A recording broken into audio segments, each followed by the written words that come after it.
Alright, time for a game that I'm not sure anyone would expect from me unless they watched my last episode of Super Mario 64. In that last episode, I did a small rant on the video games for the Yu-Gi-Oh! Series as a whole, and I talked about how most of them sucked a lot. However, I did come across two that I found were actually very good. One of them was Yu-Gi-Oh! Nightmare Trapdoor, which was supposed to be a DS version of the Yu-Gi-Oh! The Yu-Gi-Oh! Original Series storyline. And then this one you see right here that I'd already practiced for, had to figure out a bunch of different stuff to figure out how to record it with good quality. And sadly, I can't do it with live commentary, and I'll explain more as we get into our first official duel, because you don't actually duel in this game for a very long time. I mean, good grief, the intro is very long. But I love this game because, mostly in comparison to another game I had, if you really care about what that game is the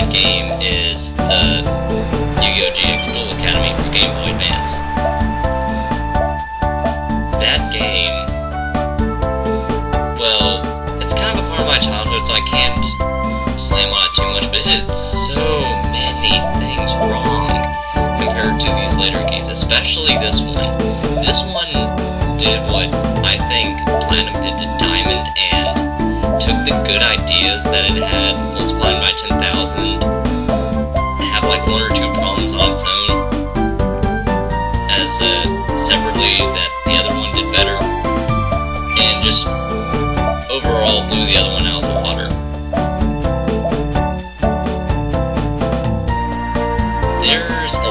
This game is actually a little bit more complicated whenever you try and compare it to the other game, mostly in that it follows through the storyline a lot better.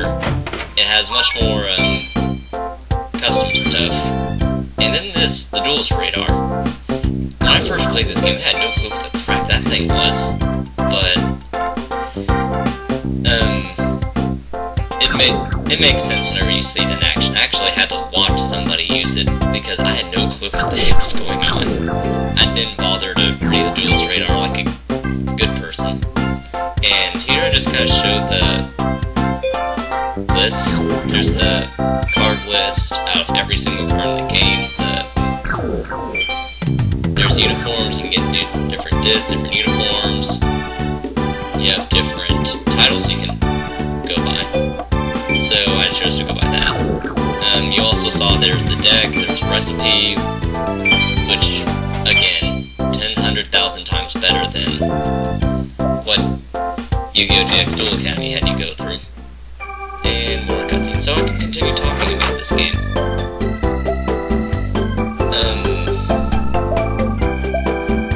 Yeah, I was going to show off how bad the deck is, but you can see it in action in the following, like, what, 10-minute duel?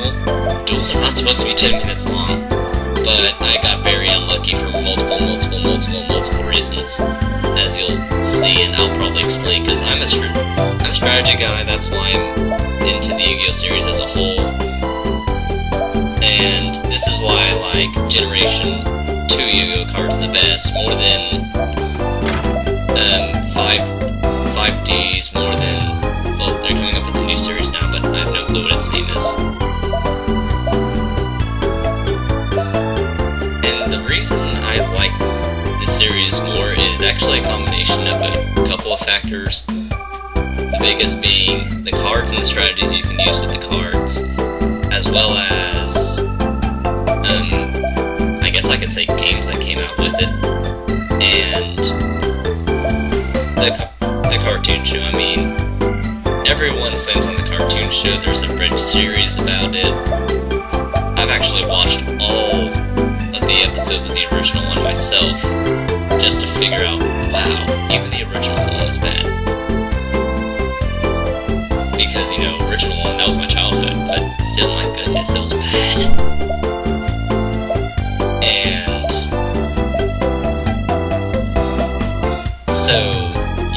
GX comes out, I'm like, wow, that's stupid looking.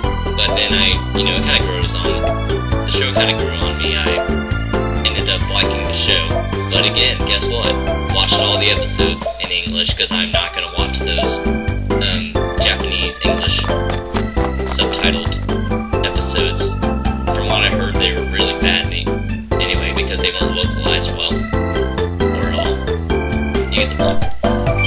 And while the show itself was bad, the strategies and stuff that this thing come out with, themes, it made the original one look like crap. But that's not to say I'm hating on the original one, but good grief. Oh yeah, look, we can finally control ourselves. Hooray! Anyway, in about 5 days, I couldn't watch the show. The concept is too weird. Most other people agree with me on that.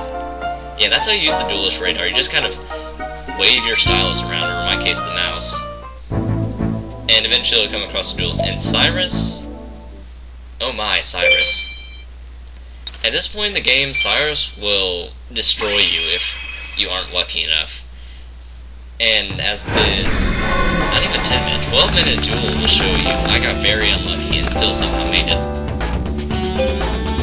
Most of all, because you start with the worst deck of all time. I mean, that was one of the only things that Duel Academy did correctly in comparison with this. I'm making it sound like this is bad, but I'm talking more about the cards, because good grief, you start with the first card. Thankfully, the start is very, very easily overcome whenever you take use of a glitch that breaks the game. I'm talking breaks the game. Did I mention it breaks the game? So yeah, now that we've established it breaks the game, let's watch this fantastic duel. Like I said, I'm a strategy guy, and I can recognize the strategies of most decks of the first and second generations. I usually make up a lot on my own. I'm not a fan of using other tools. It's really cheap hammer shot. I mean, I think that's the only one in his deck too. He used it on how rude.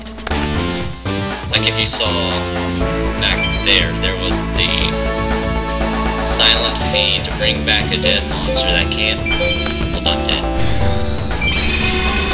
You have a monster from the graveyard that can't attack, and then sacrifice it to summon a stronger monster that I was trying to get out to try and get rid of Droid, and yeah, actually used quite a bit of those good strategies, but there's a lot of reasons why Cyrus can top deck you, as I think the term is called. Submarine Droid is a big, big reason. That thing is so broken in the beginning of the game because its effect is it can attack you directly. Also, once it successfully attacks, it can shift itself to defense position if it's in attack position. Really? I mean, also its defense is 1800, and at this point in the game you have like barely anything that can go even close to over 1800, and your book cards suck. I do like Muka though. I saw the strategy in using Muka because it could eventually overcome the defenses of Submarine Droid. And also, not to mention, Cyrus just has better cards in general, and that's another problem this game has. But of course, I can't say that this game is any better than Duel Academy. Duel Academy was the absolute worst with that. So, we gotta love this, try to attack this, thinking, oh, I'll just get rid of it and then focus on the submarine droid. Another submarine droid. Shocking. So I'm thinking, okay, if I get rid of these submarine droids, I think I'll be good for the rest of the duel. And if you want to know other cards that Cyrus has that just overall makes him top deck easily, if you look in his... in the top right, that's his fusion deck. His fusion deck has 9 cards, 3 copies of each fusion monster he could summon, and they include UFO Fighter,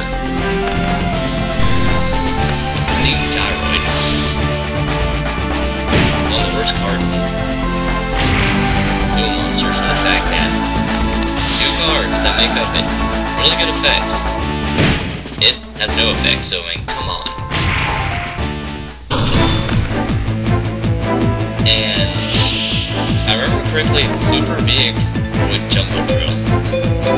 Can't remember the name of that because in a completed save file of this one, I can finally get these cards. That's enough to tell you how far most of the cards you fight are. Then I use the deck with that, so there you go. And yeah, I'm surprised he got rid of that submarine mode just as long as you Overroid. I mean, really? What, 1,200 life points? Oh well, good for me. Another reason that, a smaller reason that Cyrus can easily top deck you is the fact that you have some cards that generally target machine cards. Problem, you can't stop. You can't use it on most of its good cards. Because guess what? They're machine. Lovely, isn't it?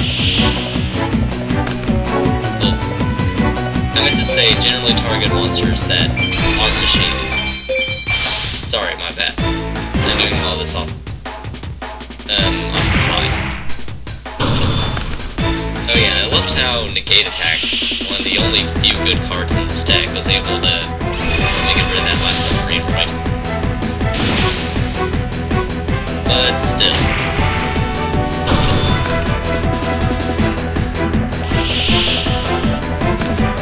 Now that I've abused my strategy enough, I'm going to continue to try and figure out how am I going to beat this guy, because he easily has better cards than me. The only thing that keep me alive are usually monster cards with 1500 defense. I normally pick this in the beginning by just going to the store and abusing the glitch you can do there. But I forgot to do so in this, which is really sad because that fact alone threw this duel out for way too long because of my lack of good cards. Speaking of good cards, I can start complaining about how Duel Academy works. You start off the game with 6 fairly decent starter decks for the beginning of the game, and you know, you can customize and stuff like that. But in this game, you start off with this, and that's about how good this game is with cards as it goes. We gotta love this strategy. Different Dimension Warrior. Steam Warrior goes down 1300, only lose 100 life points. Get direct attack with Dark Rabbit. Profit. And the reason I say that as far as the Duel Academy goes with having better cards is that every single duelist you'll fight has every single limited and other good cards that, guess what, you aren't going to get for a while. Oh no, you're trapped, my friend, you're trapped. So, that was a huge problem I had with this game, not to mention the AI. Holy cow. Holy cow, the AI in that game is insane. For example, this is one I use a lot.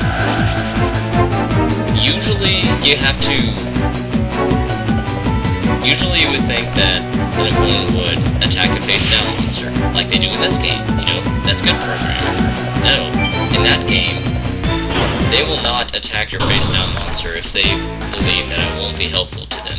It's like they can just see all the cards and they're happy because they're like, yeah, we know what you have and we're not going to attack you. But then you can abuse the AI by switching one of your defense monsters to attack mode so that when they like candy to a baby, they'll attack, and you can finally use your pink trap cards. I was just checking there, seeing how many steamroids he has, so I was thinking if I can get rid of steamroids, I'll be good for the duel. And then there's this little bit. I figured that I should stop his reload, that magic hammer I said like 50 turns ago.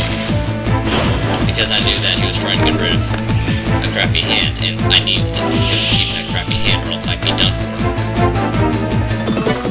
And I actually sped this part up because it took very long because he got lucky with getting 3 gyroids, all 3 of his gyroids, which take 2 hits to kill. And I didn't want y'all to suffer through that. The other part, I could at least see that as being interesting. So, another AI thing that annoyed me was monsters that can't be destroyed in battle, which are like 2 monsters in that game, or 1 being the more known one. For some reason, I would always attack theirs, but they would never, ever attack mine, so I could never get Marshall's decent effect on it. And here's the, I guess you could call it denouement. As soon as I destroyed that last gyroid, the duel was over. And so like I said, AI moves, not very fun in that game. This game has very good AI. It acts more like you think a, I don't know, real world person would, but that's just my opinion. And with that, we finally win the duel. Oh my, the level system. I'm gonna talk more about that later whenever I have a duel to rant over. And so, with that, we beat Cyrus. He has his good old "I'm worthless" speech, and save the game. And there's a whole lot more stuff for me to talk about, so just hold on to your breeches.